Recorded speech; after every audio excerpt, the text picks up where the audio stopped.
Praise the Lord. Hallelujah. പ്രിയ സഹോദരങ്ങളെ, ഇന്ന് നാം ധ്യാനിക്കുന്നത് പത്രോസ്ലീഹായുടെ 2-ാം ലേഖനം 2-ാം അധ്യായം 1-ാം തിരുവചനം. അവിടെ വചനം വെളിപ്പെടുത്താണ്, ഇസ്രായേൽ ജനങ്ങൾക്കിടയിൽ വ്യാജ പ്രവാചകന്മാരുണ്ടായിരുന്നു. അതായത് പ്രവാചകന്മാരായി നടിക്കുന്ന കള്ളപ്രവാചകന്മാർ. അവർ ഒരു പ്രവാചകന് നേരെ ഓപ്പോസിറ്റായിട്ടുള്ള കാര്യങ്ങളായിരിക്കും പറയുക. എന്നിട്ട് പറയാണ് വ്യാജ പ്രവാചകന്മാരുണ്ടായിരുന്നു ഇസ്രായേൽ. എന്നിട്ട് പറയാണ് അതുപോലെ തങ്ങളുടെ മേൽ ശീഘ്രനാശം വരുത്തി വയ്ക്കുന്ന വ്യാജോപദേഷ്ടാക്കൾ നിങ്ങളുടെ ഇടയിലും ഉണ്ടാകും. നിങ്ങളുടെ ഇടയിൽ അപ്പോൾ ഈ വ്യാജപ്രവാചകന്മാരെ പോലെ അതുപോലെ തന്നെ വളരെ വേഗത്തിൽ നാശം വരുത്തി വയ്ക്കുന്ന വ്യാജ ഉപദേഷ്ടാക്കൾ നിങ്ങളുടെ ഇടയിലും ഉണ്ടാകും. ഇത് പ്രിയ സഹോദരങ്ങളെ, നമ്മെക്കുറിച്ചിട്ടുള്ള ദൈവത്തിൻ്റെ ഒരു ദൂതാണ്. ചിലപ്പോഴെങ്കിലും ഞാനിപ്പോഴും ഓർക്കുന്നുണ്ട്, ഒരു ഒരു മന്ത്രവാദി അല്ലെങ്കിൽ ആ ഒരു രീതിയിലുള്ള ഒരു വ്യക്തിനെ ഒരു കുടുംബം കാണാൻ പോയിട്ട് ഇടയായി എന്ന് ഞാൻ അറിയാനായിട്ട് ഞാനിങ്ങനെ അവരെ വിളിച്ചു, നിങ്ങൾ എന്തുകൊണ്ട് അങ്ങനെ പോയത്?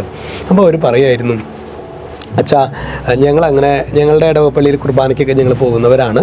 അങ്ങനെ ഞങ്ങളുടെ ഇടവപ്പള്ളിയിൽ എല്ലാ ദിവസവും കുർബാനയ്ക്ക് വരുന്ന ഒരു 10-60 വയസ്സ് പ്രായമുള്ള ഒരു സഹോദരൻ ഞങ്ങളോട് പറഞ്ഞു, ഇന്ന സ്ഥലത്ത് ഇന്ന രീതിയിലൊരു പൂജ കഴിച്ചു കഴിഞ്ഞാൽ അത് നിങ്ങളുടെ കുടുംബത്തിന് വലിയ ഒരു അനുഗ്രഹമായിട്ട് മാറും.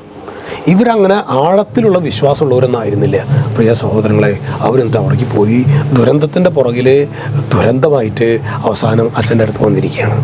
അപ്പോൾ ശരിക്കും പറഞ്ഞു കഴിഞ്ഞാൽ അവരോട് അങ്ങനെ വിജാതീയ മക്കൾ അതൊന്നുമല്ല പറഞ്ഞത്.